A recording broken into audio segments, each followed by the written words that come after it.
Olá, sejam bem-vindos a mais um encontro. Vamos falar sobre o capítulo 9 de Guyton, o músculo cardíaco, o coração como uma bomba e as funções das válvulas cardíacas. Esse tema aqui vão ser divididos em 3 tópicos: fisiologia do músculo cardíaco, o ciclo cardíaco e regulação do bombeamento cardíaco. Vamos aqui a uma leve introdução desse capítulo.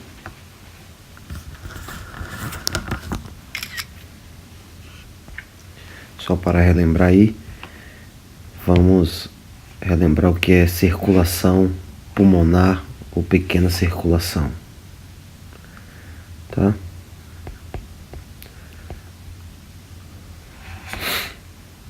Pequena circulação pulmonar.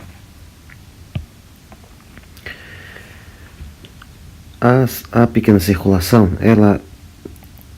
o sangue retorna, né, pelas veias cavas, de verde, preenche o átrio, passando para o ventrículo direito, ventrículo direito, sobe para a artéria pulmonar e vai para os pulmões. Vou fazer um pulmãozinho aqui de preto. 1, 2. Sangue venoso entra no pulmão.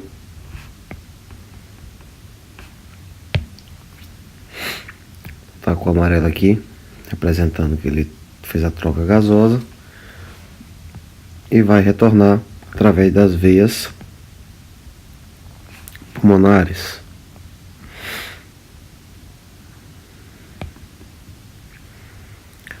Preenchendo o átrio esquerdo, o átrio esquerdo, descendo para o ventrículo esquerdo e fazendo a circulação sistêmica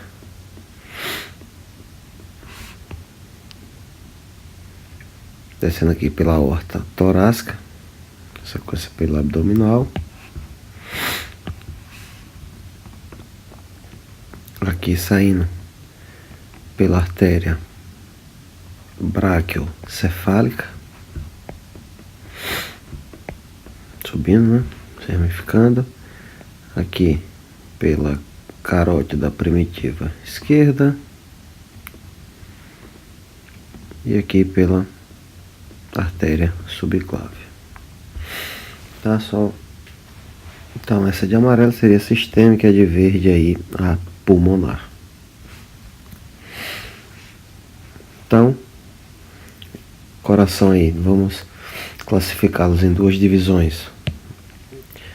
Um coração direito, que vai ser a pulmonar, o coração esquerdo, que vai ser a sistêmica. O átrio vai funcionar como uma bomba fraca, tá? Sistema primer pump. Esse sistema primer pump nada mais é do que nos sistemas hidráulicos para retirada de ar, né? Uma bomba auxiliar. Como o sistema hidráulico não pode ter ar, porque o ar ele tem compressão de volume, né? E a água não, então você não pode ter ar no sistema. Então ele fez essa comparação nesse sentido. O ventrículo já seria o que? A força de bombeamento principal, que tanto vai ser para o pulmão como sistêmica. O ritmo cardíaco são sucessão de contrações cardíacas, né, contínuas. Esse é o ritmo cardíaco.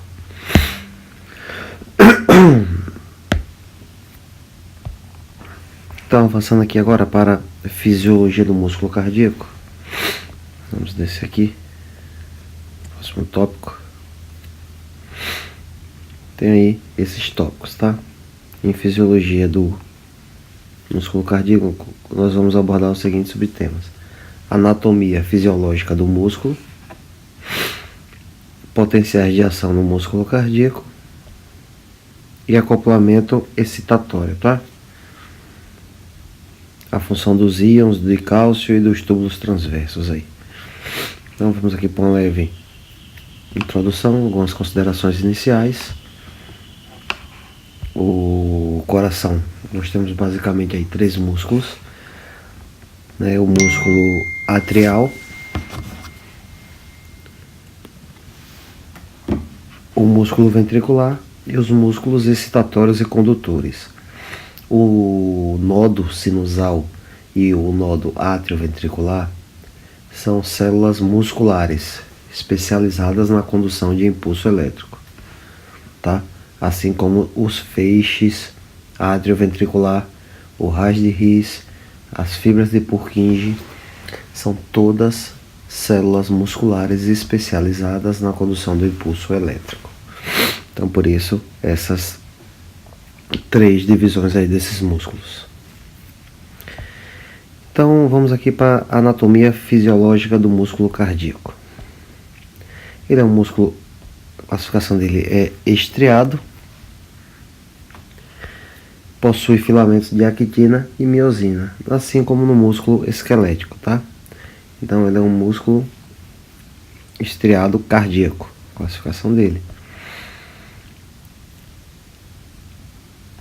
Então, o miocárdio é um sincício. Vamos entender aqui esse título. Sincício nada mais é do que um espaço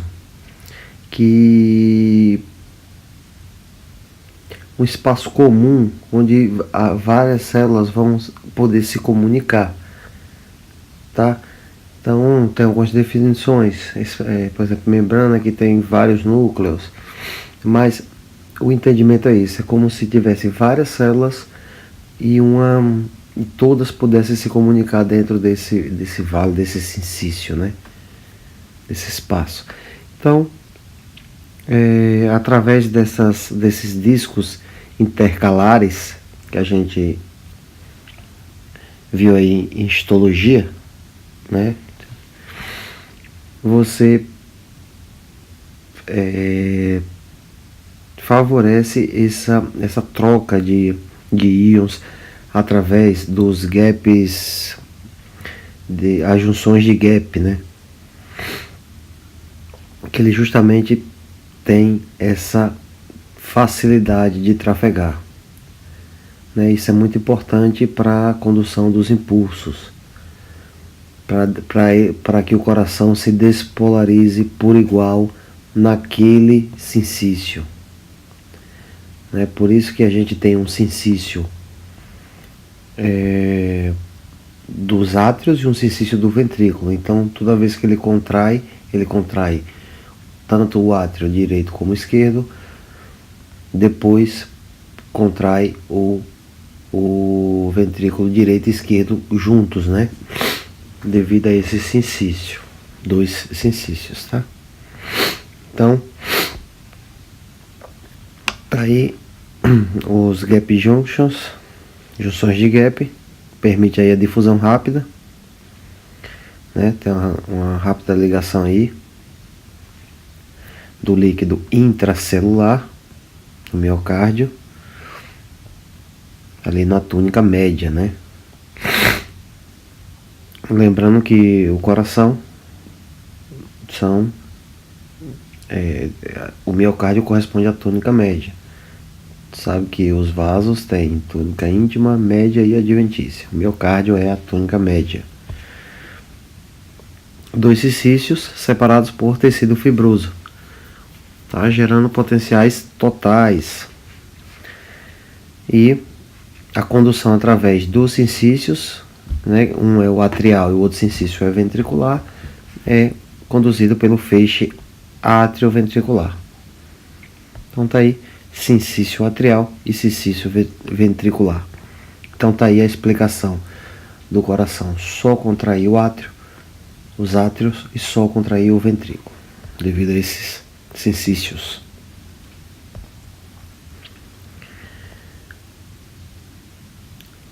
Agora vamos ver aqui os potenciais de ação no músculo cardíaco.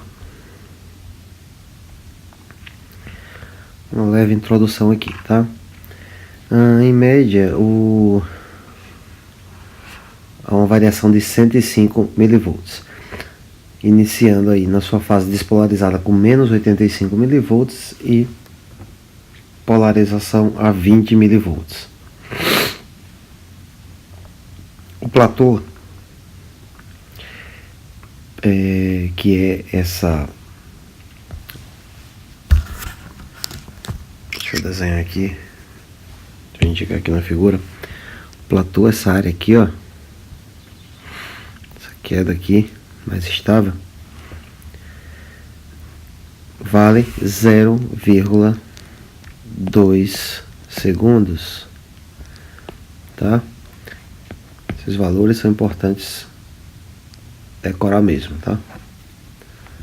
Então, 0,2 segundos. E ele tem esse platô, né? Porque uma das características aí da contração do músculo cardíaco é que ele é 15 vezes, ele se contrai 15 vezes mais tempo do que o músculo esquelético, tá? Vamos explicar isso mais pra frente, mas fique com esse dado aí na cabeça. 15 vezes e o platô é 0,2. E esse platô aqui corresponde à contração muscular.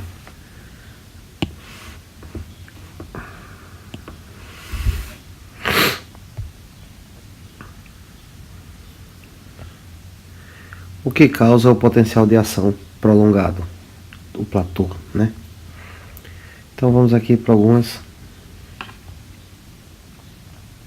diferenças.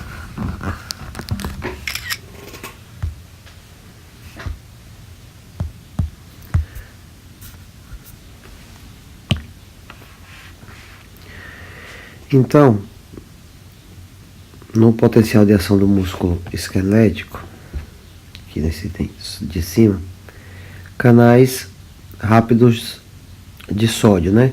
Eles abrem rápido e fecham rápido, tá? Essa despolarização aqui, essa despolarização ocorre em 1 milissegundo, tá? Então o sódio ele faz a abertura do canal.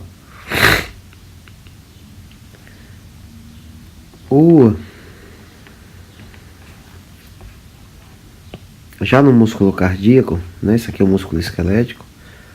No músculo cardíaco, esse mesmo canal de sódio vai fazer a abertura do canal, tá? Pessoal, vou avançar nesse assunto porque isso aqui já foi assunto da aula passada. Vai lá em potenciais de ação que vocês vão ver rapidamente o que significa isso aqui. Mas é muito simples. Então, é a abertura de canais de sódio ativados por voltagem rápida, né, que acontece a despolarização do músculo. É o primeiro sinal. Porém, no músculo cardíaco, diferente do músculo esquelético,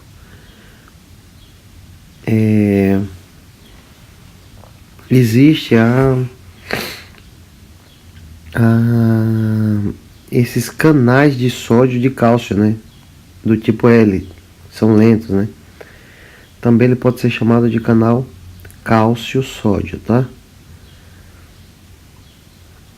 E também foi visto lá em potenciais de ação como esse canal funciona. Só para fazer uma leve revisão aqui, o que acontece? O canal de sódio, a abertura dele potencial de demanda é menos 90, né? Só para vocês lembrarem rapidamente. Quando ele aumenta 30 milivolts, chegando aí a menos 60 milivolts, esse canal de sódio ele abre rapidamente, gerando um pico, né? Então o gráfico ficaria assim, aqui menos 90,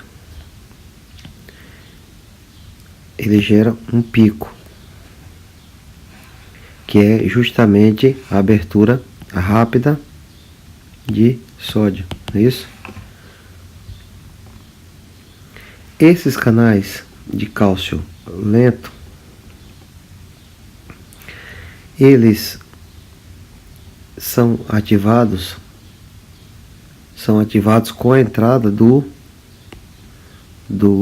quando despolariza, né, a membrana. Esses canais de cálcio lento também abrem, porém eles demoram de 10 a 20 vezes, né? Eles são de 10 a 20 vezes mais lentos do que esse canal de sódio, tanto na abertura quanto no fechamento. Então ele proporciona aqui o platô, né? Um dos fatores aqui que ele vai segurar a despolarização, né? Porque cálcio está dentro, que na verdade esse platô não é bem causado por isso no músculo cardíaco, é devido ao potássio.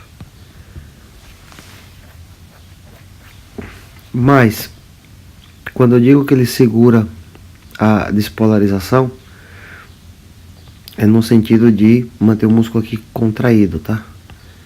Então é o cálcio que faz essa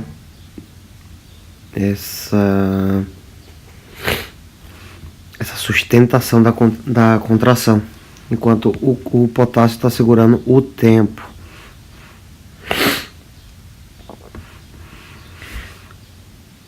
E em seguida, quando o potássio faz sua liberação, né, sai do meio interno da célula para o meio externo, aí sim ele permite o retorno. E assim continuando.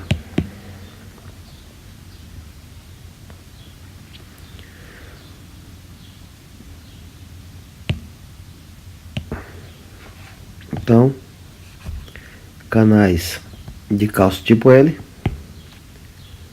que não vai ter lá no músculo esquelético, vai ter no cardíaco. Vai ter sódio ativado por voltagem rápido, tanto no cardíaco quanto no esquelético. Então, tá aqui aquela observação. Íons de cálcio 10 a 20 vezes mais lentos para abrir, né? Para continuar aberto aí. É aquilo que eu expliquei. Potássio aqui agindo conjunto. Então, ele mantém o que? A despolarização, causando o platô. Ó. Esse é o motivo aí do platô. Olha aqui, canais rápidos de potássio. No músculo esquelético é 5 vezes mais rápido do que no músculo cardíaco. Então, por isso, mais um motivo. E esses canais de potássio no músculo cardíaco diminui a permeabilidade aí também em 5 vezes, tá?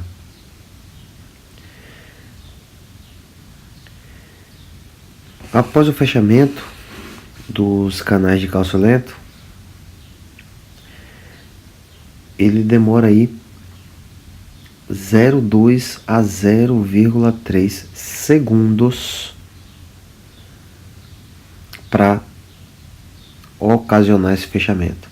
É a partir do fechamento do cálcio que começa a despolarizar, tá? E aí, fechando o cálcio, você tem o que? O efluxo do potássio, repolarizando, ou seja, sai o potássio de dentro da célula para fora da célula. também na aula anterior. Por isso que para estudar coração tem que estudar potenciais, né? Senão fica sem entender muita coisa. Mais rapidamente, a equação de Nernst, o que é que ela falava? Que o potencial de membrana é menos 61 vezes o log da concentração interna dividido pela concentração externa, tá? É esse fator aqui.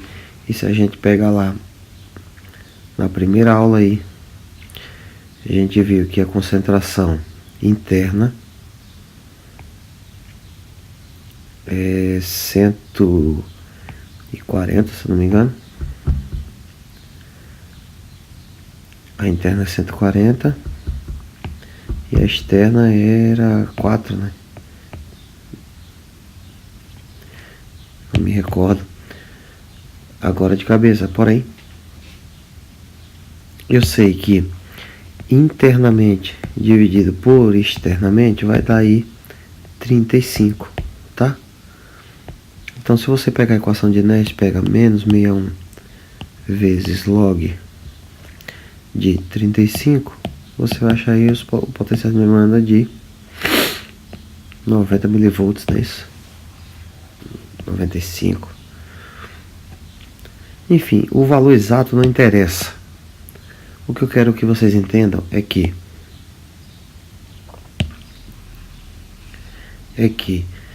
o que faz repolarizar é quando dentro da célula você tem potássio, ok? Potássio positivo, e a célula polarizada está negativa fora e positiva dentro, e você tem que migrar isso aqui para um estado de negativa dentro e positiva fora.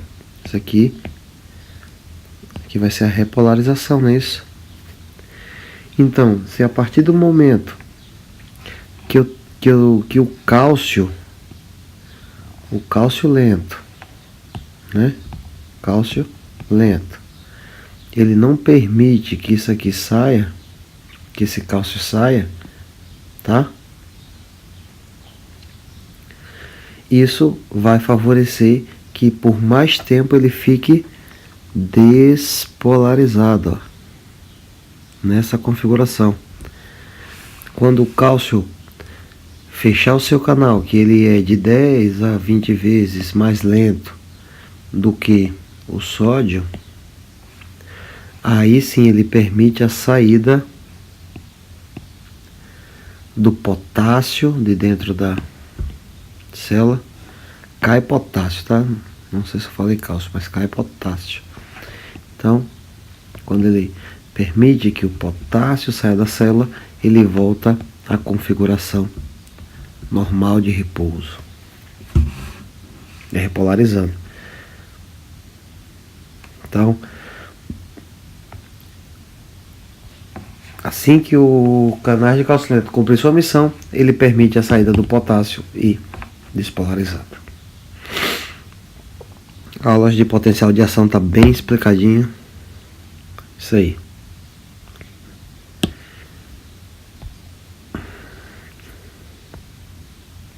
Então, vamos aqui resumir as fases aqui da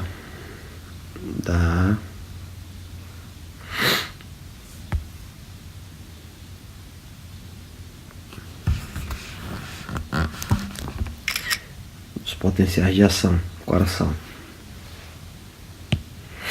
Primeiramente, canais de sódio se abrem. Então, está aqui indicado pelo amarelo. Canais de rápido de sódio se abrem, tá? Isso aqui para baixo é para fora. Saindo é para fora, tá? Deixa eu botar aqui assim. não aumenta. Tá, mas dá para entender. Saiu. Assim que abre, aquele fenômeno, ele tem uma rápida subida.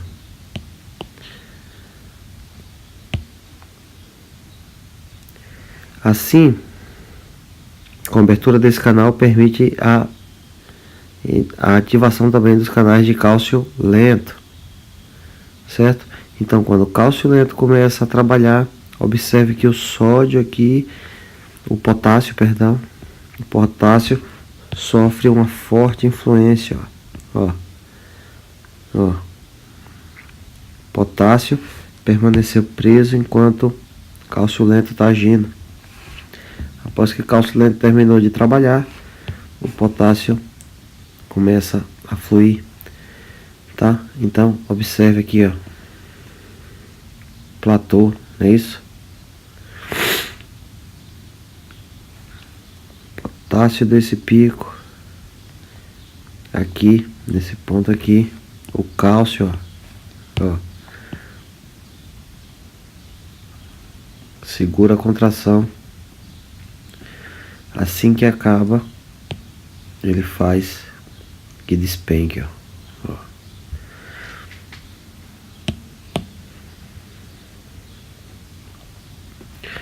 Faço o gráfico, né? Então, platô, cálcio L e K 5 vezes. Polarização, fechamento do cálcio e repolarização aqui, tá? Repolarização. Fechamento do cálcio, L, e fluxo do potássio. Fase 4, restabelece o potencial de membrana.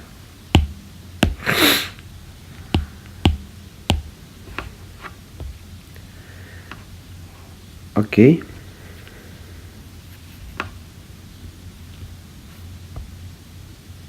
Não, repolarização não, perdão, polarização mesmo. Polarização é outro fator. O nome está correto. Polarização, tá?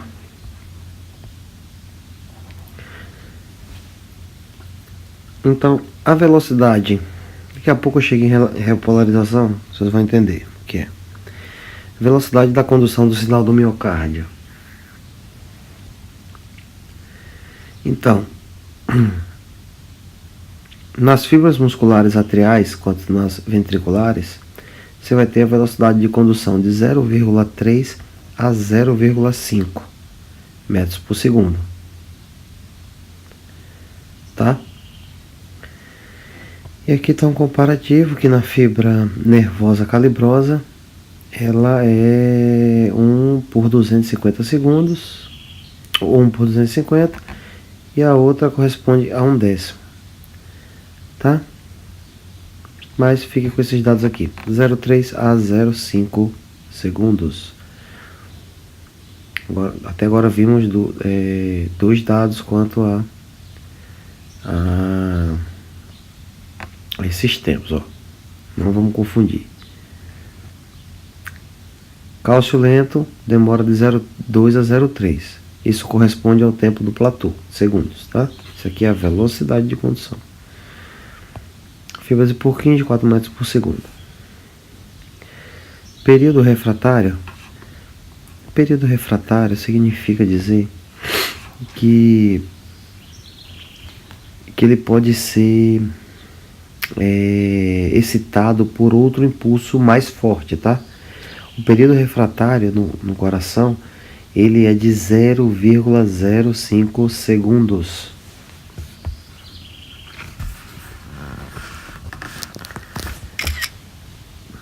Então, nesse exemplo aqui de gráfico, tá aqui, ó, período refratário, normal, não pode ocorrer nenhuma excitação nesse tempo, porém, nesse outro exemplo aqui, teve uma contração mas veio um impulso mais significativo naquele tempo de 0,05 segundos e ocasionou uma nova contração, tá? São arritmias, né? Mas não é o foco, aqui é só o funcionamento por enquanto.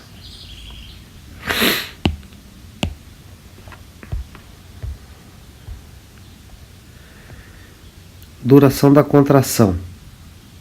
Mais uma vez, o átrio demora 0,2 segundos e o ventrículo 0,3. Observe que o átrio, a contração dele é mais rápida do que a do ventrículo, né?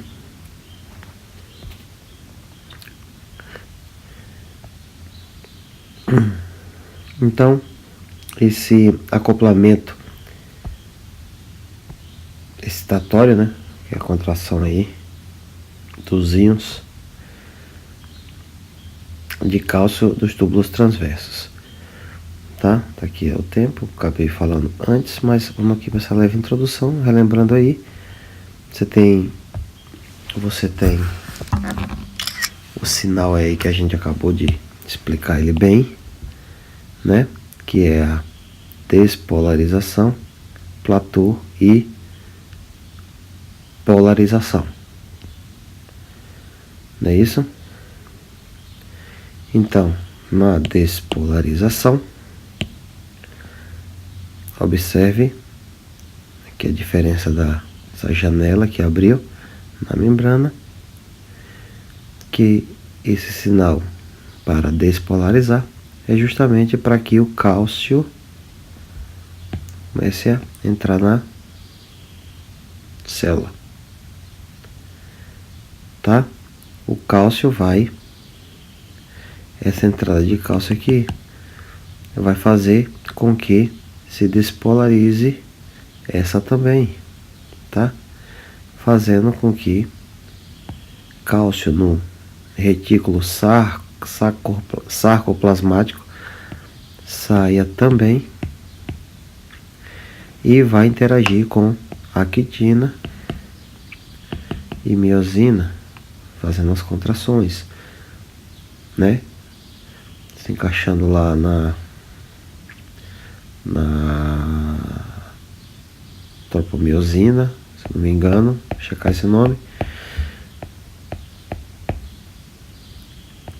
Desloca o filamento. O cálcio serve para isso, para abrir o sítio, né, de ligação da cabeça da miosina com a actina. A dúvida é porque a miosina ou a actina tem esse formato aqui assim, mais ou menos, tá? Aqui, dupla hélice. E aí, em vez de aqui, eu vou desenhar aqui a troponina. É esse nome aqui que eu estou em dúvida, mas é só vocês checarem aí. Então, o cálcio, ele vai vir se prender nessa fita aqui, e o peso molecular dele, né, do cálcio aqui, ó, se prendendo aqui, faz com que essa faixa azul, verde aqui, ó, ela se desloque para baixo, abrindo aqui uma fenda na quitina, fazendo com que a cabeça da miosina se encaixe. E aí ela dá o golpe e contrai o músculo, tá? Por isso que o cálcio é importante aí.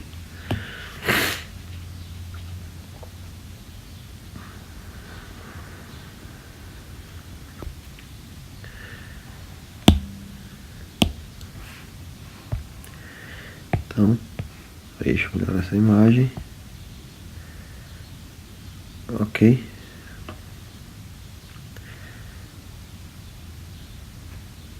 Acabei de explicar aí.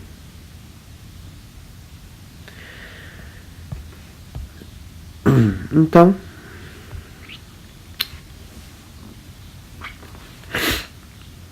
tá aí algumas anotações do que eu acabei de explicar. túbulos sarcoplasmáticos longitudinais, né? Despolariza, entra cálcio para interagir com a miosina e actina. Canais de liberação de cálcio ativa os canais de liberação de cálcio, também conhecido como canais receptores de rianodina, tá? Isso aqui é o seguinte, que a entrada desse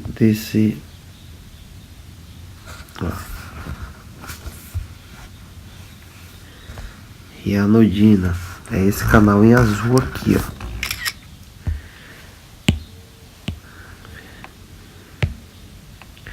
Esse aqui, canais de rianodina, tá? Ou canais de liberação de cálcio também, como vocês quiserem chamar. Mas quem ativa é esse cálcio aqui de fora, ó. Entrou para ativar ele.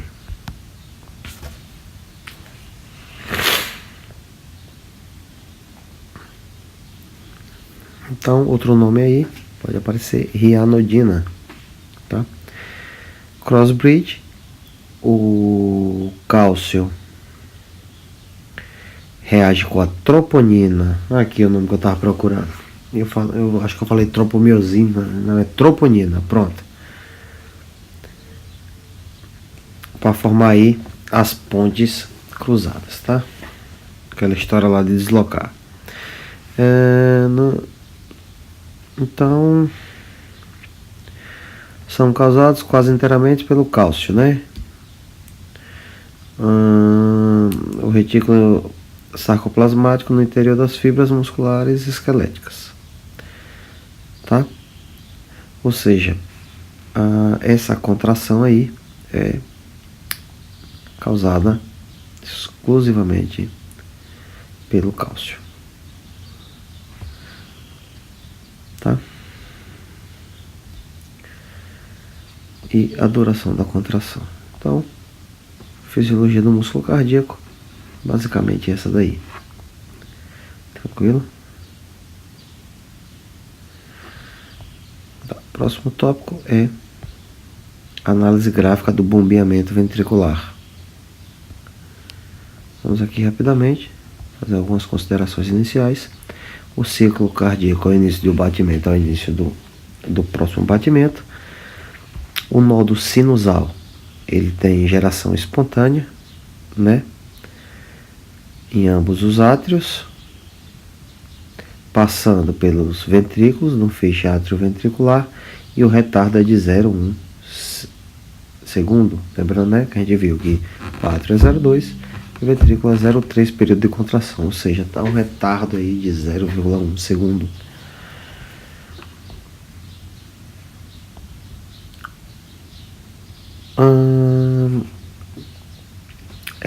Bomba escorva, né? O que é isso? Os átrios agem como bomba escorva. Tá escova, né? O livro tá escova, eu botei escova, mas o nome é bomba, é escorva da bomba, com R mesmo, né? Que é aquilo que eu falei, é uma bomba auxiliar que serve para auxiliar uma principal. Então, o átrio, ele tem essa função, ele recebe o sangue inicialmente, transfere para a bomba principal, que é o ventrículo. Diástole e sístole. Isso aqui vale a pena a gente prestar um pouquinho de atenção.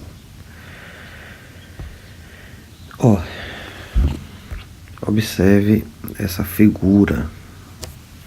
Dê um pause e raciocine sobre ela. Eu vou dar algumas dicas aqui. Observe que vocês têm que prestar atenção aqui.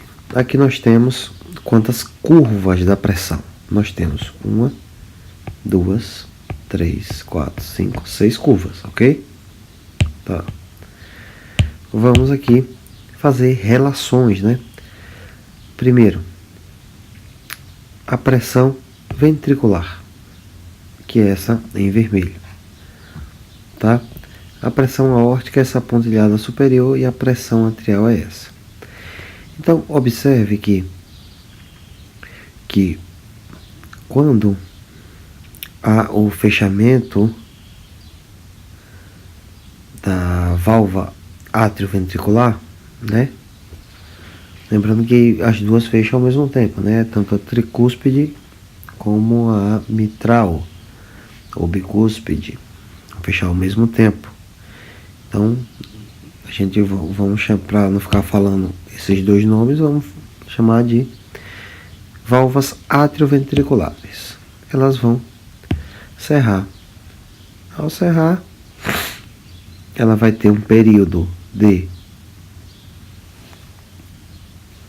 contração isovolumétrica, passando por um período de ejeção, depois um relaxamento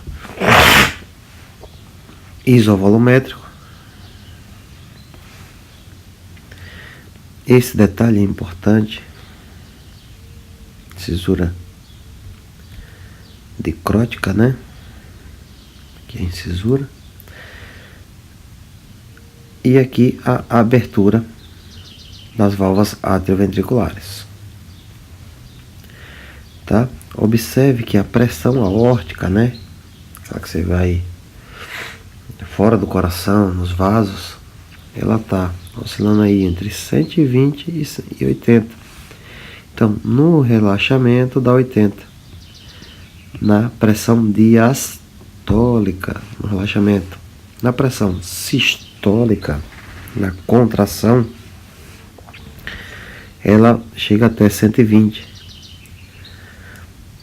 Outro detalhe que vale observar é que no primeiro terço aqui, ó, ele ejeta praticamente 70% aqui, ó, do volume que está no ventrículo. Tá? Aqui, ó.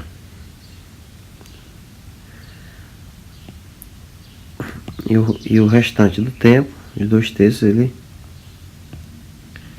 ejeta 30%. Tá? Ou 20%. Essa informação tem mais à frente, tá? Mas o que eu quero que vocês percebam é o gráfico, tá?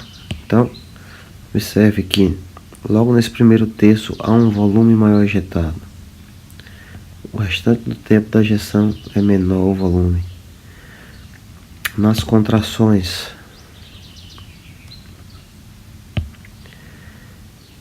isovolumétricas, o volume permanece constante, tá? Ó. Essa pressão atrial, apesar dela estar aqui, ó, A, C, V pequenininha aqui, discreta, mas preste atenção nela também. Isso aqui se observa em eletrocardiogramas, tá? Então isso aqui, ó, significa o quê? Despolarização do átrio, ok? Quando há uma contração aqui nesse trecho, ó, uma contração isovolumétrica, né? Aqui, ó, ela também sofre uma alteração no átrio, né? Porque tem uma pressão no ventrículo e isso influencia lá no átrio também, tá? Observe que quando aqui agora aqui em cima, ó, quando há um relaxamento isovolumétrico, dá um picozinho aqui isso aqui é chamado de incisura, tá? Que pico é esse? É o retorno do fluxo pelas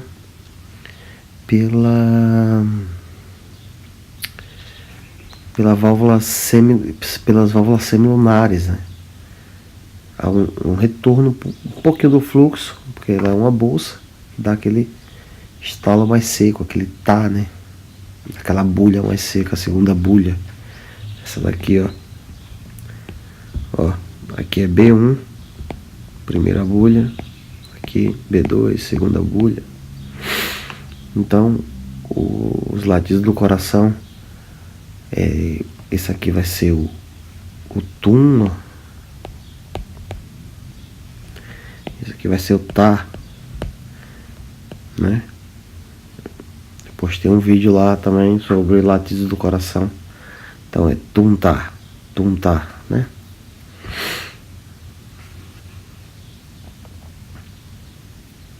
Entendeu? Então, o que mais a gente pode observar nesse gráfico? Eletrocardiograma que deixa para depois, tá? Deixa eu apagar agora, só pra gente dar mais um repassinho aqui nesse gráfico, certo? Então, resumindo, pressão arterial, certo? Observe que vai ter um período que ela se iguala com a pressão sistólica.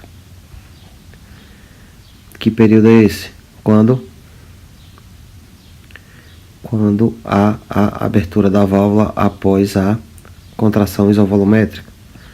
Ó, há um período que elas ficam iguais. Pressão arterial com pressão ventricular, né? Pressão ventricular cai para quase zero, para 2 a 3 milímetros de mercúrio, tá? Depois entra sangue no átrio, passa por ventrículo, ficam as válvulas todas fechadas. Há um aumento, há mais uma contração. Ó, o sinal tum contrai, tudo fechado, aumenta a pressão e aí ele continua. Analisa a figura, raciocinem. Só tô dando aqui pontos para vocês pensarem, tá? Tá todas as informações aí sobre essa figura. Também que vale a pena observar. Olha o volume ventricular, saída rápida, né? Nos momentos de isovolumétrica não há variação de volume. Observe aqui nesses 2/3 iniciais, ó,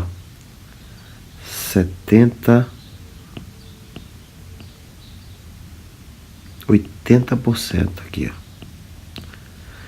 80% entra de sangue no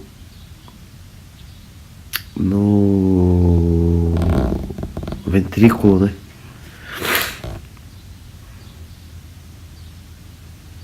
Ok?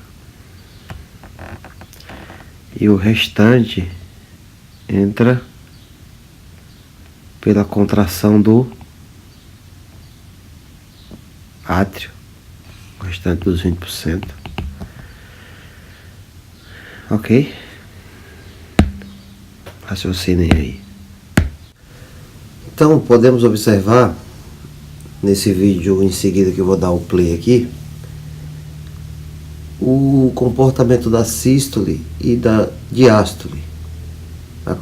Como é que ocorre isso realmente com o coração em funcionamento, e estou indicando aí pelas setas coloridas, tá? Acompanhe. Então tem o batido do coração, os latidos, né?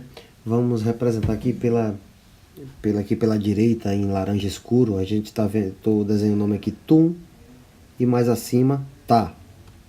Então o que acontece?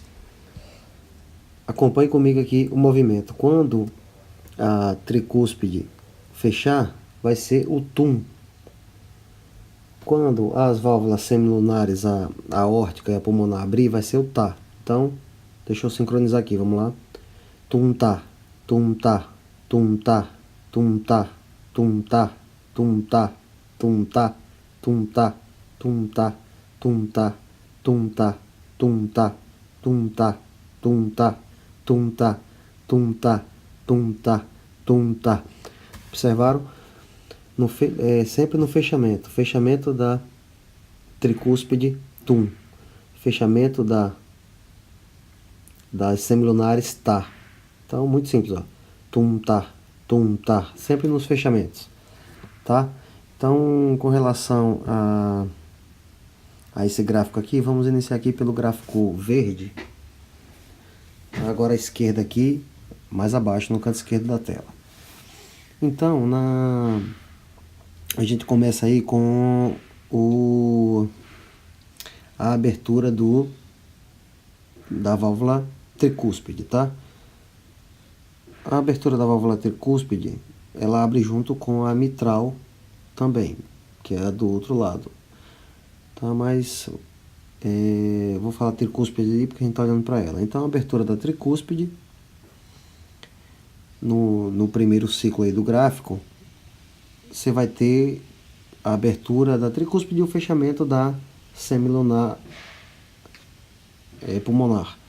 Então, nesse primeiro aí, é onde você vai ter diástole aí, né? Porque a gente sabe que é o fechamento dela que inicia a sístole, o tum-tá, né? Lembra? Tá.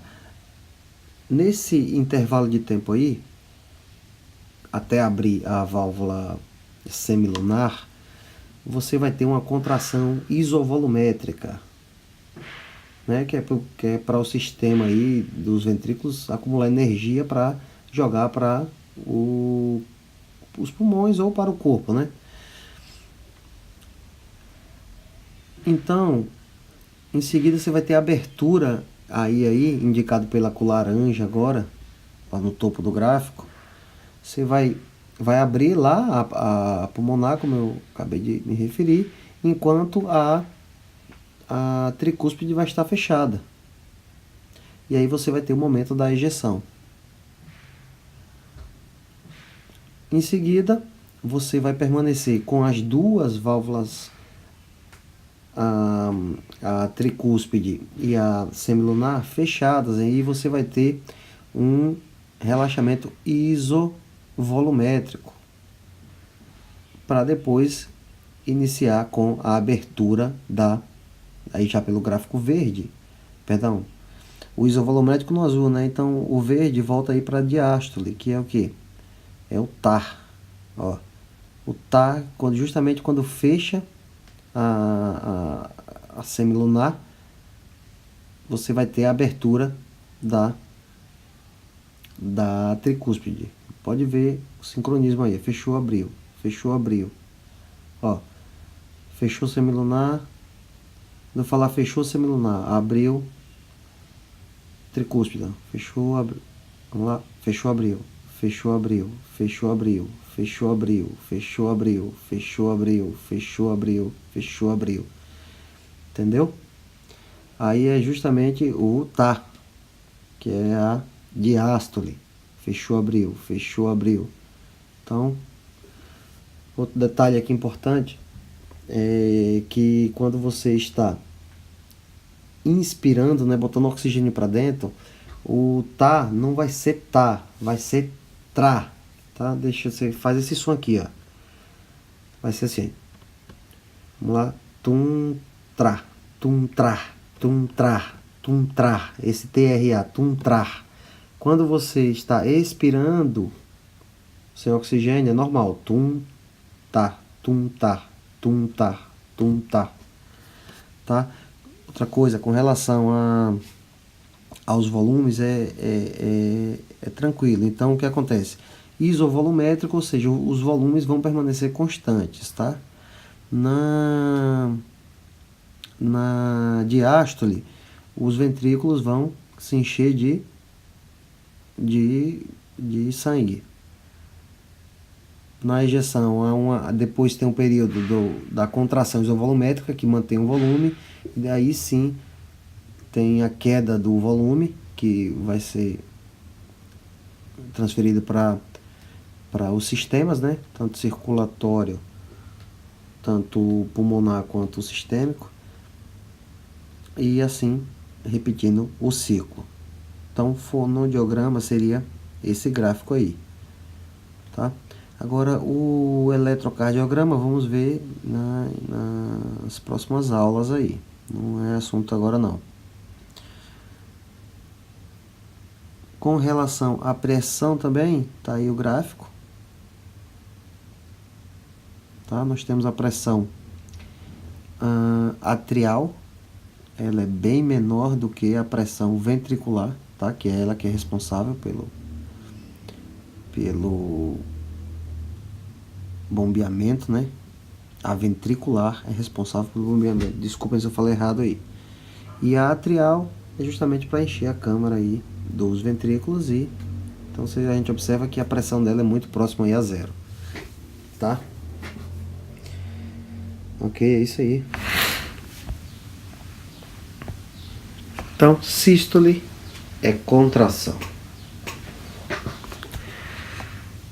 Aumento da frequência cardíaca reduz a duração do ciclo cardíaco, né? Que é óbvio. Então, se você tem uma frequência de 72 batimentos por minuto, 40% desse tempo aí corresponde à sístole, ok? Se você aumenta os batimentos cardíacos em 3 vezes, a sístole vai corresponder a 65%. Ora, isso é bom ou ruim, né? Tá aí a explicação embaixo. Frequência alta, o coração ele fica relaxado por pouco tempo, não enchendo completamente, né? O coração tem que encher e bombear o sangue. Uma frequência importante aí. Outro ponto aqui é a relação do eletrocardiograma com o ciclo cardíaco. Ondas P, Q, R, S, T. Onda P é a despolarização do átrio. Ondas Q, R, S é despolarização de ventrículo. E onda T é repolarização dos ventrículos, tá? Então, aqui ó, mais uma vez, onda P, Q, R, S. P, despolarização de átrio. Onda P, despolarização de átrio. Dá o sinal para começar a encher. Perdão. Corrigir a informação. Quando despolariza, ele dá a contração para dar aquele impulso, aquele tanjo final aí de 20% para encher no terço final, não é isso? QRS vai ser a contração ventricular, que é justamente quando ele dá o sístole. E onda T, ó, tá vendo aqui como divide? Terço inicial, 2 terços finais. Essa onda T é justamente a repolarização do ventrículo. Repolarização, vou chegar lá ainda, tá?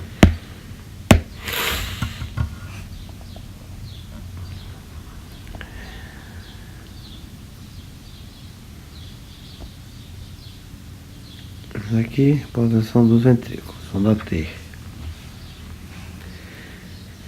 Então, as ondas ACV. Que ondas são essa? Pressão nos átrios, né? Quais são? Aquela pequenininha lá que ninguém dá valor para ela agora, né? Depois dá. Ondas ACV, elas aqui. ACV. Então, a contração atrial no átrio direito ele aumenta aí, contribui aí de 4 a 6 milímetros. E no esquerdo de 7 a 8 milímetros de mercúrio. A contribuição aí da pressão, tá?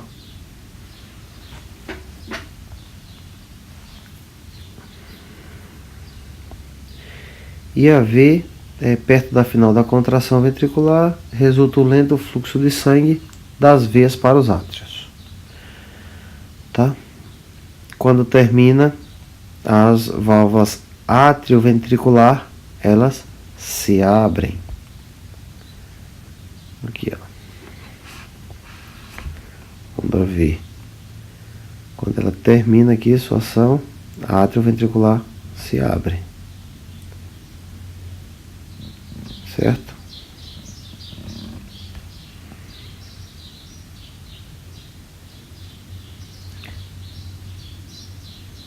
A onda C, o ventrículo começa a contrair. Refluxo de sangue para os átrios, aqui, ó.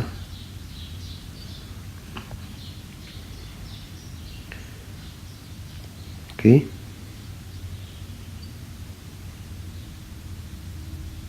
Que é justamente aquilo, a pressão no átrio aumenta, e aí você tem aquela pressão na parede ali da válvula, né? Tá fechado das válvulas atrioventriculares, aí dá esse picozinho aqui, ó. E a A é o que? Contração atrial. A A é a mais fácil que tem, justamente para dar aquele impulso final. Então, A deu impulso, C, o ventrículo contraiu, aí dá uma contrapressão no átrio. E o V é mais um impulso que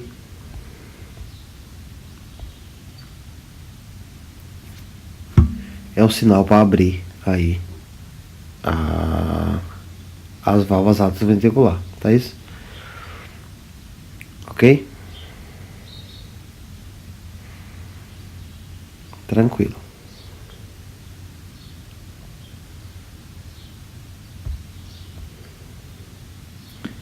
Então, os átrios funcionam como pré-bombas para os ventrículos. Já falei isso demais. Tá? Então a escorva em bombas, né? Retirar ar do sistema. Em termos hidráulicos. Agora, ele melhora em 20% a eficiência. Né? Que onda é essa? A onda A. Melhora em 20% o sistema. O coração pode funcionar bem sem ele, tá? Porque ele produz de 300 a 400% a mais do que ele precisa, né? Por cento, né, de força. Então, ou seja, não é esses 20% que vai fazer diferença. Porém, em exercícios você pode ter uma insuficiência cardíaca, né? Falta de ar, um exemplo. O que pode causar uma insuficiência cardíaca. Função dos ventrículos como bombas principais agora.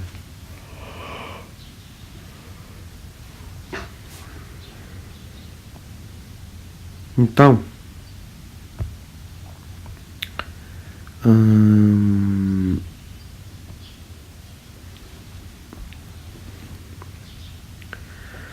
observe aí que já abordei bem esse gráfico lá em cima. Mais uma vez, olha daqui. Vamos ter aqui, ó.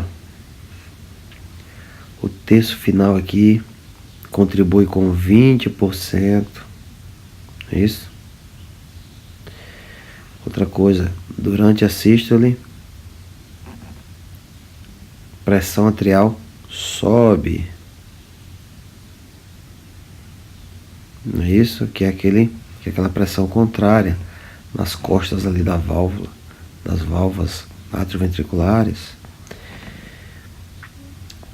Período de enchimento rápido aqui, ó, é conhecido aqui como esse primeiro que 2/3 do relaxamento, tá?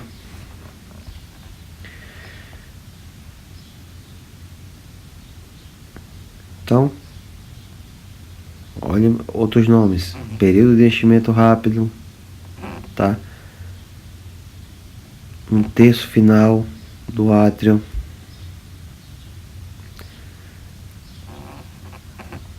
Aqui para outra agora.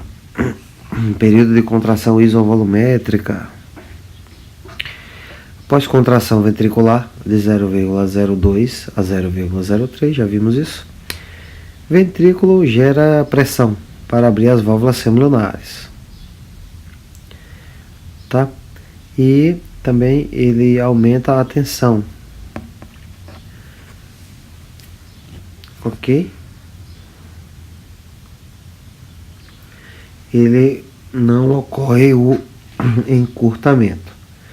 Então, naquele período em que há uma contração, porém não há deslocamento de volume, você só aumenta a tensão, né?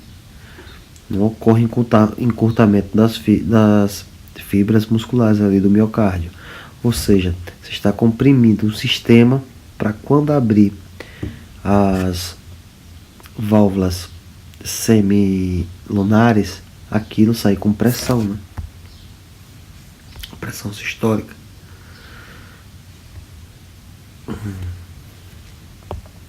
Esse período de ejeção, a pressão interior tem que ser maior do que 80 milímetros de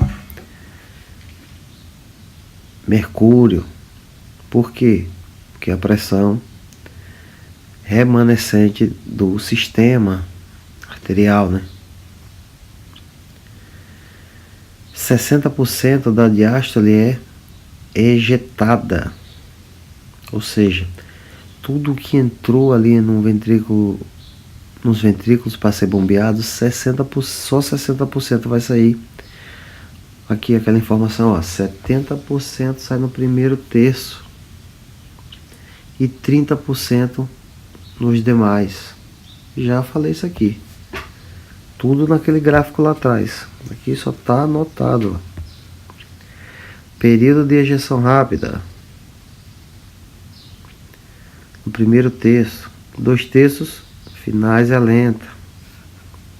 No período de ejeção. No período de relaxamento isovolumétrico, o que vai acontecer? As pressões intraventricular diminuem rápido. Não é isso? O relaxamento ocorre 0,03 a 0,06 segundos, sem perder o volume. Aquele tempinho curto ali, tudo lá no gráfico eu já falei. Volta no gráfico e vê, tá? Melhor, eu vou até inserir esse gráfico aqui do lado para ficar fácil, ó, a visualização. Deixa eu ver se eu acho ele aqui. Rápido, ele, cadê? Aqui. Pronto. Aqui, ó. Observe se eu já não falei tudo isso aí. Ó. Já falei tudo, ó. É isso? Isso aqui é o que? Pressão interior maior que 80. Período de ejeção. Aqui, ó. Opa. Ó. Período de ejeção. Tem que dar maior do que 80. Não é isso? Porque senão não ejeta. Porque no sistema está 80. Tá vendo? Nas artérias, não é isso? Então, aí, ó. Para a imagem agora. Tem um pausa aí. Tá aí tudo anotado com, ó. Então eu vou ler aqui para vocês. Essa primeira observação aqui é o que? Período de contração isovolumétrica. Tá aí.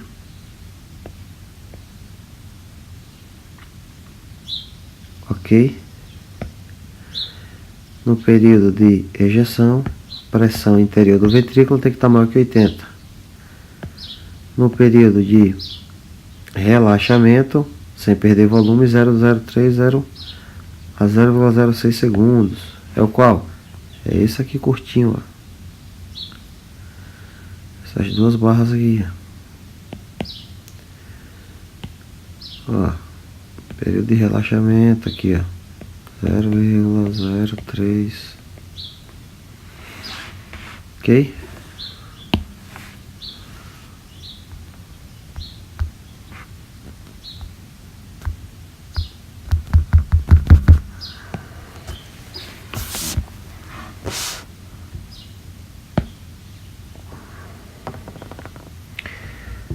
Tá?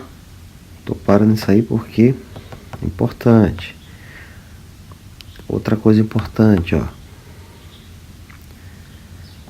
Volume diastólico final. Que é isso aí? Cada ventrículo vai se encher com de 110 a 120 ml. Tá? Débito sistólico.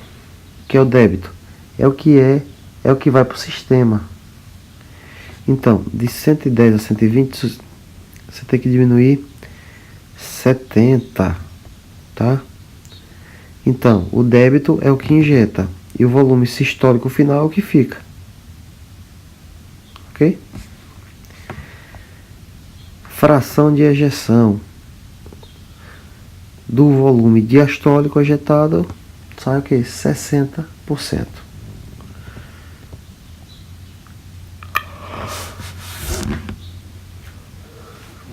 Então, um coração saudável contrai forte, o volume sistólico é de 10 a 20 ml. Grandes quantidades de sangue no átrio, né? O volume diastólico é de 150 a 180. Ok? Então, quando o coração saudável contrai forte, o volume sistólico é de 10 a 20 ml. O que é volume sistólico? É a quantidade final. Tá? E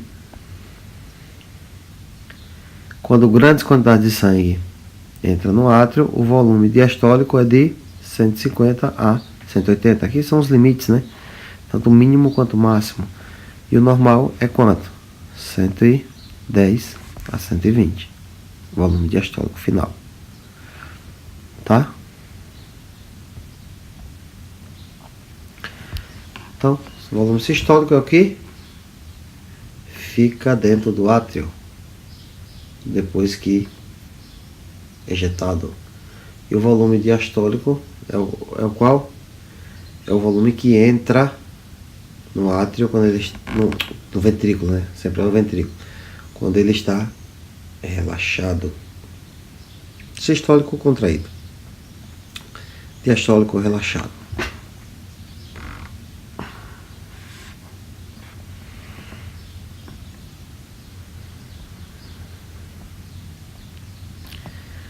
Vamos agora, as válvulas cardíacas evitam o refluxo de sangue durante a sístole.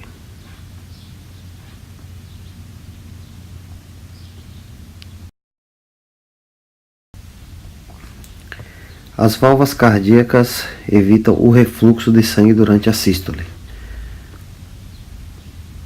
Que onda é essa? É a onda V, não é isso? Então, vamos lá. Válvulas atrioventriculares. Válvulas atrioventriculares, tricúspide mitral, evitam o refluxo de sangue. Impede o refluxo da aorta e da artéria pulmonar. As válvulas semilunares, que são essas duas aí, tá? A aórtica e a artéria pulmonar. Então, a pressão retrógrada, que é isso? Válvulas elas fecham passivamente, né? Então, as válvulas atrioventricular, elas são finas, não requer pressão retrógrada, né? Quase não requer. Quais são essas? as atrioventriculares, a mitral e a bicúspide, não é isso? Já as semilunares, elas são mais pesadas, que é essa que a gente está se referindo aqui. Ela requer esse fluxo retrógrado rápido por alguns milissegundos, que dá aquele tá, né? O tum-tá, é a segunda bulha. Então, que são cordas sidinosas, são essas apontadas aí pela seta amarela, tá? Que seguram aí as válvulas. Músculos papilares, são esses músculos aí, e existem, são de três ordens, né? Primeira, segunda, terceira ordem. Anatomia, tá? Que mais? Função desses músculos papilares, tá? Ele, a observação aqui, não é que ele ajuda a fechar essas válvulas, tá? O nome é válvulas mesmo, né? Porque uma válvula é composta por a tricúspide por 3 válvulas e a bicúspide ou mitral por 2 válvulas. Então, elas puxam as extremidades das válvulas, né? Para evitar que ela seja abalada para trás, né? Lá para dentro do átrio. Então, para isso que servem esses músculos papilares, tá? Então, válvula aórtica e da artéria pulmonar, né? Elas são que fibrosas. Ela é muito flexível e suporta bastante o estresse, tá? Para fechar aqui o ciclo cardíaco, vamos para a curva da pressão aórtica. Já falei também, mas vale a pena aqui lembrar alguns tópicos. Incisura dicrótica significa o que? Fechamento da válvula aórtica, tá? Ok? Que é aquele estalo, né? Tá, tum, tá, segunda bulha.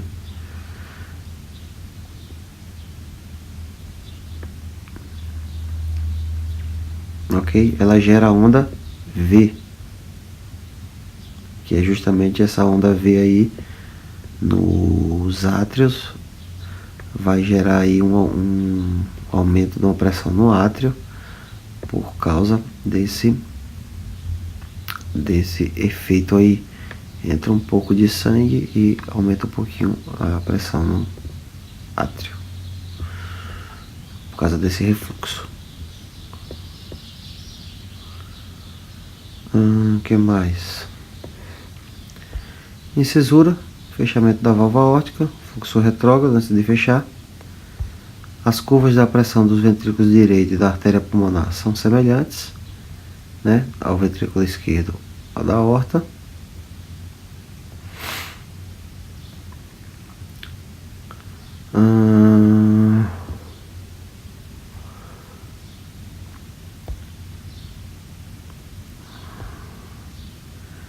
Nós temos aqui a relação entre os sons cardíacos e o bombeamento cardíaco.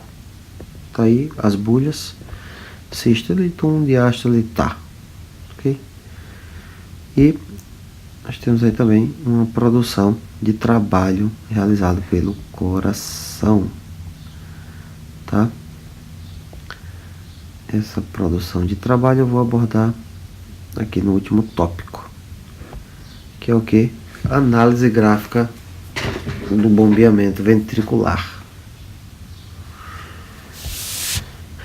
Vamos lá. Tem esse gráfico aqui, tá? O que é que ele significa?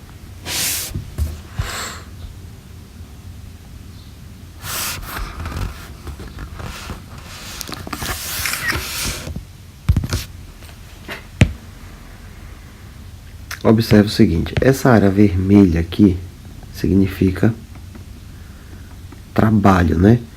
É gerada toda uma pressão para resultar num trabalho aqui dentro dessa área aqui.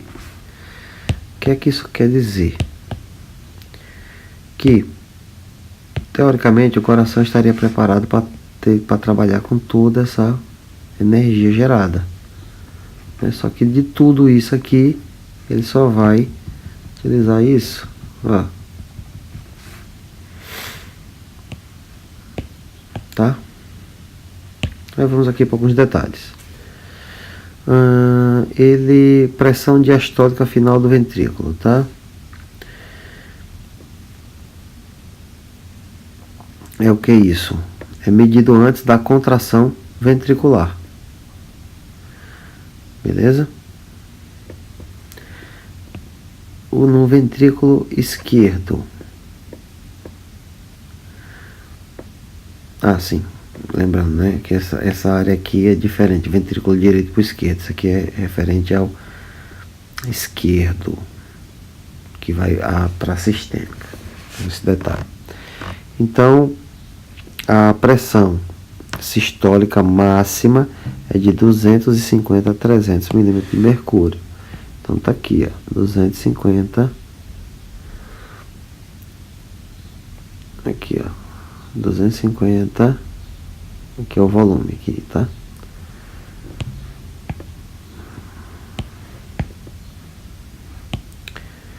Então essa pressão sistólica tá aqui. A pressão máxima. Já no ventrículo direito, ele só trabalha com 60. Ou seja, o trabalho realizado pelo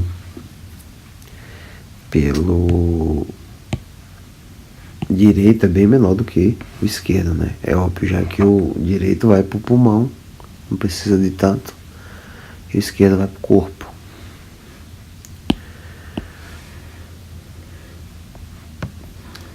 Então, mais uma vez,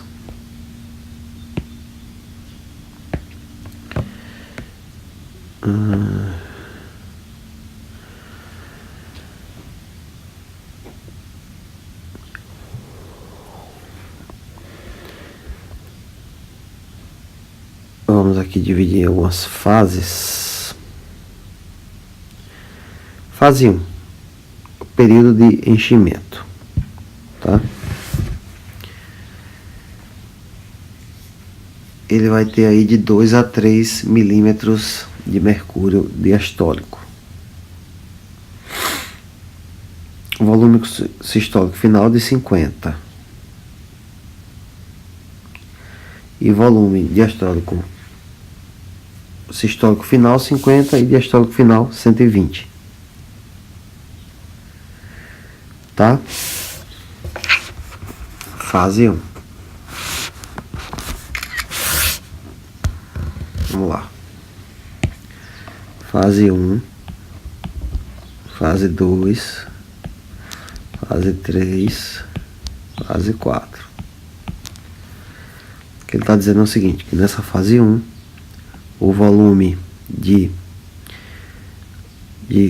no seu período de enchimento, a pressão é de 2 a 3 milímetros diastólico, ou seja, quase nada, quase zerado. Tá? O volume sistólico final é o que é isso? O sistólico final é o que fica dentro do ventrículo, dá 50, tá? Depois que ejeta, ou seja, ele vai ejetar nesse ponto aqui, ó. Aqui, perdão. Depois que ejeta, ele fica com 50. E o volume diastólico final é 120. Aqui é o diastólico final. E aqui é o sistólico final, tá? Ó.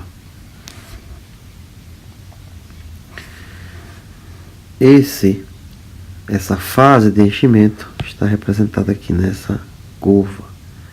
E nada quer dizer, e mais nada quer dizer além de, enquanto ele enche, ele não tem pressão, tá?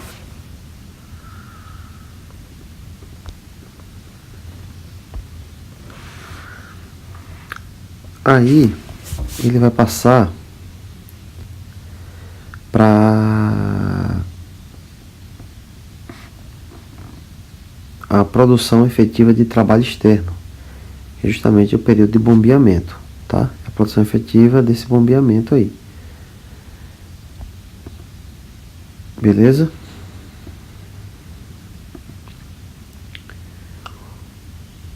Então ele bombeia grandes quantidades de sangue estimulado pelo sistema simpático, tá?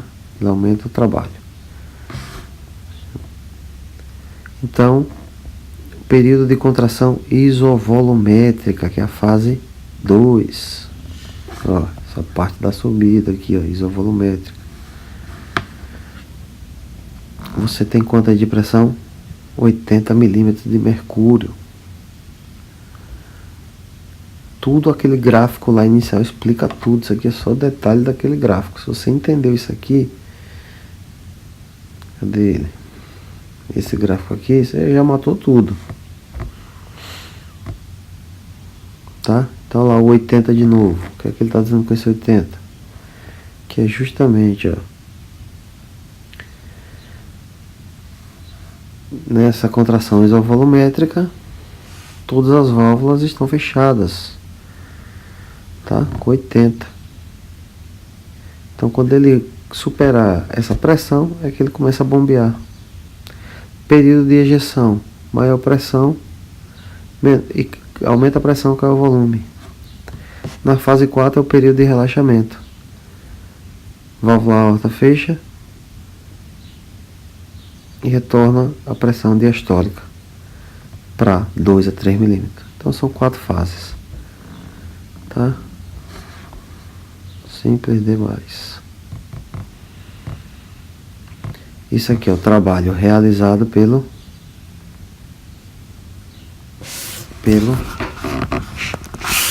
ventrículo esquerdo. Isso aqui é o ventrículo esquerdo fazendo, tá?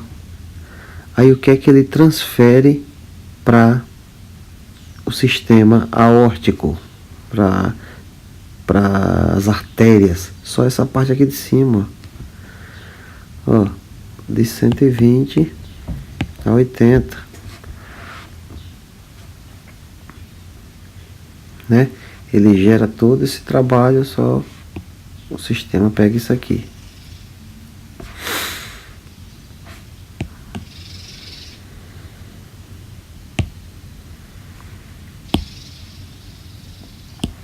Quer ver que já vimos isso? Olha lá.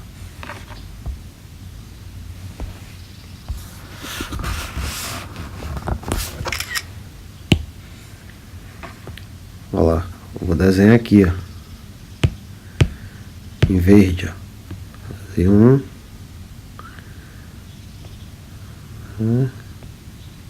três. Pronto, aqui. Vimos ou não vimos? Fazer 1, 2, 3 e 4. O que é que ele vai transferir para o sistema? Essa parte aqui, ó. Ó. Não é isso? Aqui, ó.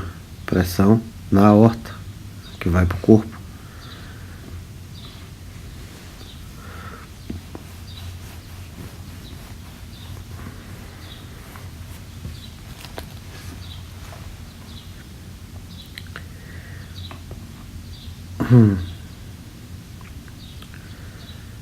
Tranquilo? Só que aí ele dá mais detalhes de tão quanta potência ele vai ter. Por isso que ele gera de 300 a 400% a mais de pressão do que o sistema precisa.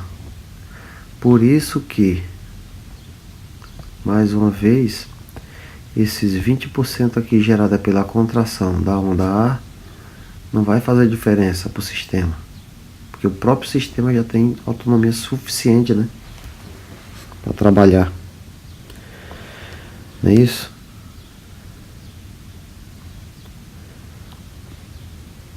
Com certeza.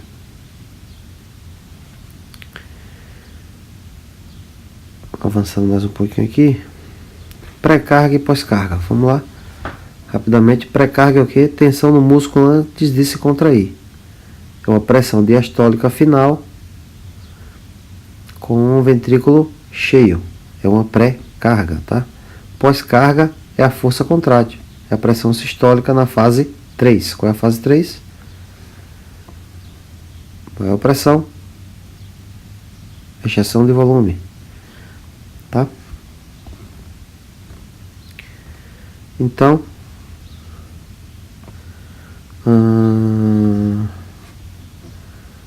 pós-carga, pressão sistólica. Pré-carga, pressão diastólica final. Que é quanto? 2 a 3 milímetros. Pressão, força contrária, pressão sistólica, quanto? 120, não é isso?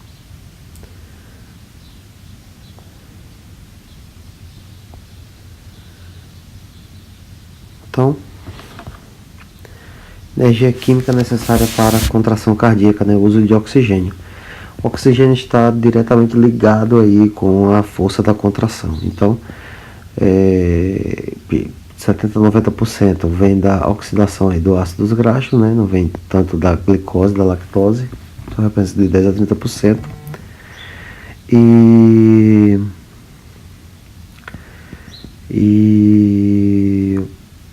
no mais aqui sobre essas observações, vale a pena dizer que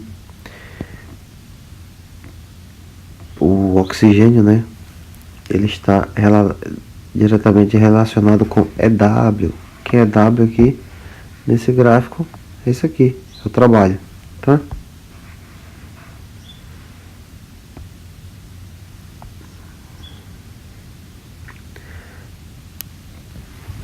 PE também está aqui relacionado nesse gráfico aqui, que ele significa dizer o seguinte: caso não houvesse aquele volume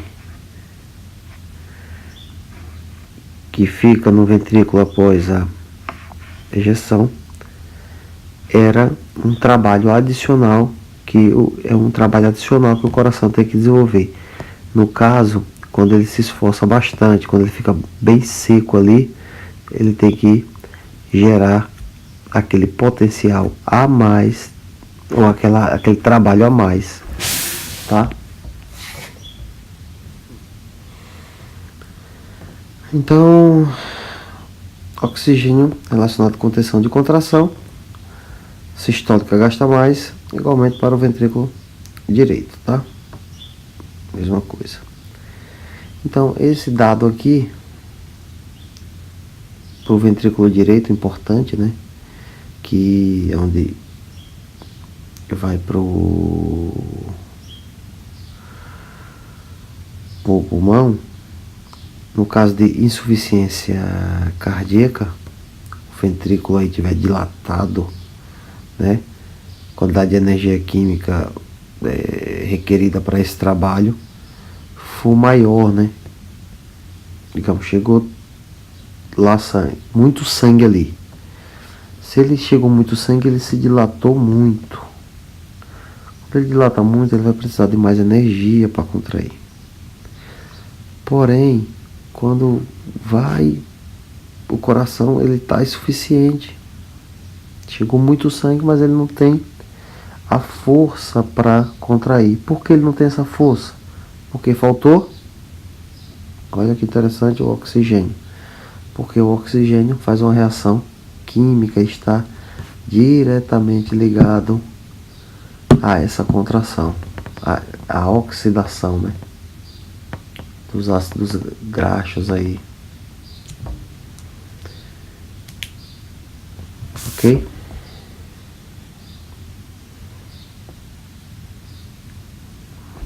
Então, eficiência da contração cardíaca. Então, a eficiência, você vai medir trabalho dividido pela energia química total. A energia química total é justamente esse oxigênio, é o ácido graxo sendo oxidado. O que é oxidar? É perder elétrons. Quando você tira carbono, quando você oxida você quebra a cadeia carbônica. E esse carbono quebrado, ele tem que ser carregado para fora do corpo através do oxigênio. Daí essa interação, entendeu? Então, esse trabalho pela energia química total, você vai ter uma eficiência máxima cardíaca aí de 20 a 25%. Quando você está em insuficiência cardíaca, ele representa aí um trabalho de 5 a 10%. Tá?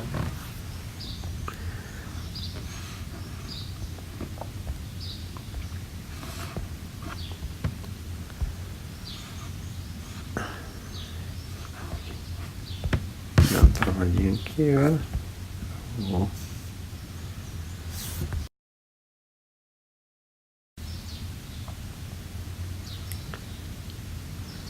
Por fim, a regulação do bombeamento cardíaco. Então, uma breve introdução. O sangue bombeia em repouso de 4 a 6 litros por minuto, em exercício intenso de 4 a 7 litros por minuto. A regulação do volume sanguíneo pode ser uma regulação cardíaca intrínseca, né? É uma variação no aporte que chega no coração. E o controle, e pode ser também por controle da frequência e força de bombeamento. Tá? Duas maneiras aí, ou pela frequência e a força do bombeamento, ou pela regulação cardíaca intrínseca, né? Tá. Então, regulação intrínseca do bombeamento. Esse mecanismo de Frank Starling. Frank Starling, ele diz o seguinte: retorno venoso, né? Esse estudo dele, que é a intrínseca, o que é que o coração faz mesmo. Esse retorno venoso é o volume que chega ao coração, tá? Esse mesmo volume que chega é o mesmo que tem que ser bombeado. Então, a partir dessa ideia, você vai ter o mecanismo cardíaco aí de Frank Starling, que é a capacidade dele se adaptar a esses volumes crescentes, tá? Em outras palavras, dentro de limites fisiológicos, o coração bombeia todo o sangue que ele retorna pelas veias, tá? Então, qual a explicação para esse mecanismo aí de Frank Starling, essa regulação intrínseca do coração? O aumento do volume dilata o músculo, ok? Esse músculo contrai com mais força e que faz o que? Uma configuração ideal para a actina e a miosina. Então, o que acontece? Quanto maior você distender o músculo, mais eficiente vai ser esse sistema actina-miosina, tá? Por isso que o volume que chegou um volume grande, ele distendeu mais, então ele vai ter mais capacidade de contrair e expulsar esse sangue, né? Você vai ficar inteligente. Então, a distensão das paredes do átrio esquerdo aumenta diretamente a frequência. Entendeu? Aumento do volume faz ele contrair com mais força. E quando você tem agora a distensão, isso nós estamos falando de quê? De ventrículos, né? Ele distendeu. Quando ele voltar para apertar, ele aperta com mais força. Agora, quando a gente fala de átrios aqui, o que é que vai fazer a distensão? Qual é o efeito que vai dar nas paredes dos átrios? Quando o átrio ele distende, ele é um músculo mais fraco, então ele vai fazer com que aumente a frequência, os batimentos por minuto, né? Chegou muito sangue ali no átrio, aumenta a frequência. Está diretamente relacionado. Ok? Então esse sistema de Frank é basicamente essas duas variáveis. Dilatação de átrio varia a frequência. Ok? Aumento de volume distende o músculo, contrai com mais força. Gráficos aqui, relacionando esse teorema dele. Nós temos aí pressão no eixo X. Então, aumenta a pressão, aumenta fluxo, aumenta a pressão. É o que está dizendo esse gráfico. E aqui, ventrículo direito, ventrículo esquerdo. Também. Pressão atrial. Versus o débito aí. Ventricular. Débito ventricular é o que injeta, tá? Também está dizendo isso. Só para aí, dar um pause e analisar.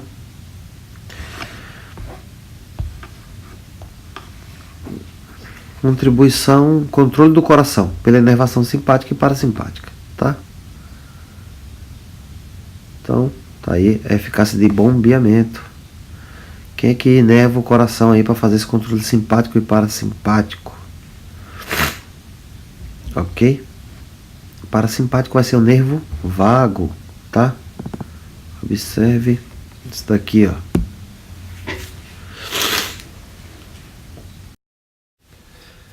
Nervo vago direito. Observe que ele inerva aí os átrios. Por isso que ele controla a frequência, né? Porque a inervação está pelo átrio. Então vai ser aí os átrios que vão dar a frequência, né? Tá aí, nervo vago direito e esquerdo, tá? Sistema parasimpático. Rotacionando bem a imagem aí para vocês gravarem bem, tá?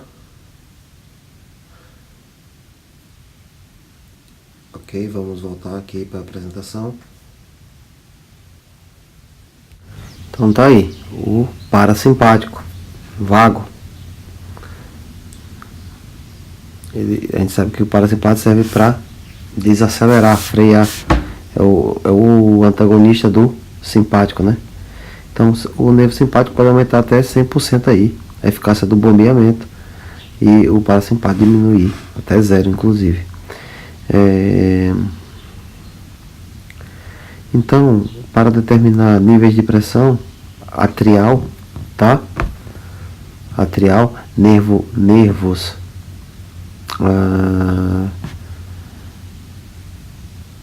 basicamente esses nervos que trabalham no coração, a gente viu lá no vídeo, que basicamente eles estão atrelados ao que aí, ao átrio, né? Por isso que basicamente como é que ele vai interferir no coração, aumentando ou diminuindo a frequência, né? Não acabou de ver no vídeo isso daí? Tá mais ligado ali os nervos vagos, né? O esquerdo tá mais ligado aqui, ó, ao nó do átrio ventricular, e o direito ao sinusal, né? Então, mecanismo de excitação cardíaca pelos nervos simpáticos. Então, ó, o simpático normal ele pode elevar de 70 batimentos por minuto, que é o normal, até 180, raramente a 200, né? Raramente a 250. E também ele pode aumentar a força de contração até o dobro ou triplo, ok? Isso aí também justifica mais uma vez aí esse mecanismo todo aí de Frank Starling, né?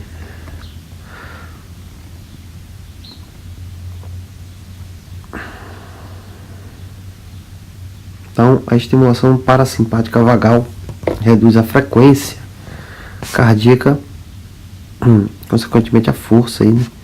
Então, reduz frequência.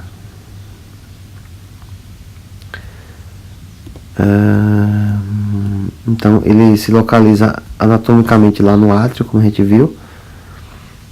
O átrio é que determina a frequência, consequentemente diminuindo o bombeamento. Pode reduzir até 50% aí a contração ventricular, certo?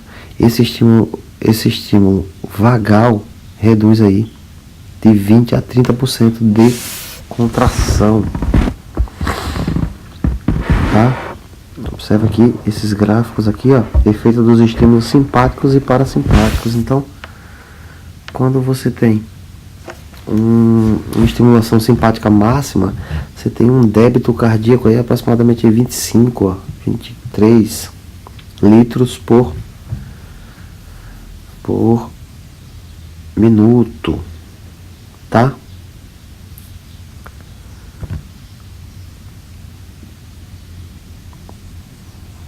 Ok? Então, observe que é bastante. Estimulação simpática normal, você tem aí 11. A estimulação simpática zero tá aí 10. Estimulação parasimpática tá aí a 5. Tá? Essa tabela tá com esses valores aí 5, 10, 15, 20, 25. Porém, eu tô com um pouco de dúvida aqui, porque o corpo bombeia de 4 a 7 litros por minuto. Não entendi bem essa informação. Mas de qualquer sorte, vamos botar uma interrogação nesses valores aqui, né? Mas ficar com essa ideia aqui, ó, um gráfico de 3 variações, tá? E pelo menos segurar o percentual, que é o que eu vou fazer nesse momento. Agora, depois eu boto a informação lá no complemento do vídeo, lá nos comentários, tá? Da figura 9 e 19, 9.14, depois me lembrem. Então, variações da frequência cardíaca e variações da força contrátil do coração, que é justamente o que faz o sistema simpático e parasimpático, tá? Ficar com esses números aqui, ó. A inibição reduz 30%, beleza? Quando você inibe o sistema simpático, ele cai 30%.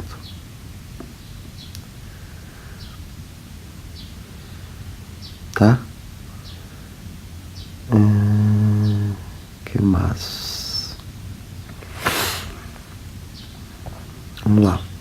Outro tópico. Efeito dos íons de potássio e cálcio no funcionamento cardíaco.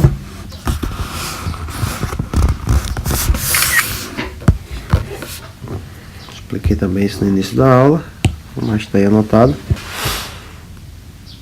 Botei aqui, ver a aula de potenciais de ação, vai entender bem esse detalhe.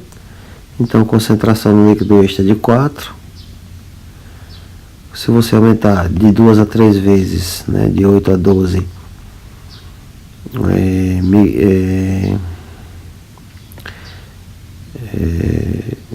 miliequivalência por litro, né? Então, o que é que você pode causar? Você pode causar fraqueza no coração, um potencial menor e despolariza parcialmente. Ok, aula de potencial de ação. Vai lá, isso aqui é fichinha. Efeitos de íons de cálcio. Então, se tiver muito, ele fica com a contração muito forte, então pode dar contrações espasmáticas, né, espasmos. Se tiver baixo, ele faz o mesmo efeito disso aqui, é fraqueza, tá? Raramente apresenta preocupação clínica. Esse caso aqui.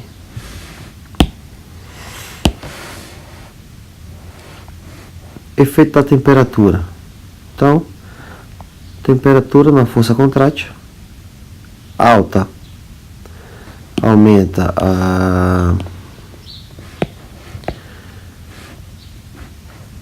dobra a frequência. Baixa, ela cai pouca, né? Então, com a explicação, por exemplo, da pessoa morrer com me fugiu a palavra agora. Hipotermia. Então, a explicação é que a temperatura influencia a permeabilidade, né, desses íons. Então, de 15 a 21 graus, que é quando você tem choque hipotérmico aí, você prejudica a permeabilidade da membrana a esses íons e você acaba provocando autoestimulação, né? Então, força contrátil melhora com o aumento moderado da temperatura. Outro detalhe importante é que o aumento da pressão arterial até certo limite não reduz o débito cardíaco. O que é débito cardíaco? É o que injeta no sistema. Então observe que você com pressão arterial aí normal até 160 batimentos, 160 de pressão, né, de milímetros de mercúrio, você tem um débito cardíaco aí de 5 litros. Esse gráfico sim está correto, está representando a realidade, 5 litros, tudo bem. Diferente daquele outro, 23 litros, não sei o que era aquilo. Mas tirei do livro aquela imagem de Guyton, tá? Então, faixa normal aqui, ó, observe. Você trabalhar aí até 160 batimentos por minuto, você está dentro aí de uma injeção normal para o seu corpo. Porém, se você passar, aí você começa a ter débito, né? Por quê? Por que isso? Né? Se aumenta muito a frequência, então o coração fica com pouco tempo para relaxar. Então, se ele relaxa pouco, ele entra pouco sangue, né? Então você não tem sangue para injetar. Entendeu o perigo da frequência alta? Isso aí. Então a gente sabe que. E outra coisa, quanto maior a frequência, né, ele aumenta o tempo de sístole. Nós vimos isso.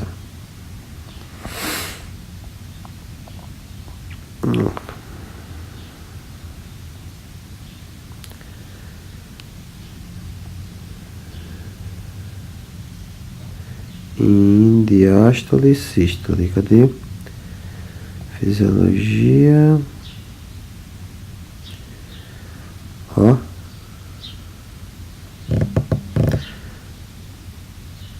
Ok? Em 72 BPM, 40% é de sístole, 60% é. Ou seja, 40% é contraindo e 60% do tempo é entrando sangue para poder expulsar. Então, se você aumenta essa frequência aí, você tem pouco tempo relaxado, né? Então, 65% contraindo e 35% somente relaxando. Muito pouco. Ou seja, quase a metade cai, né? Se aumenta muito a frequência, você cai pela metade o tempo que ele pode encher. Tá? E aí, relacionado com aquela outra informação, tá aí, ó. Não é isso? Ok?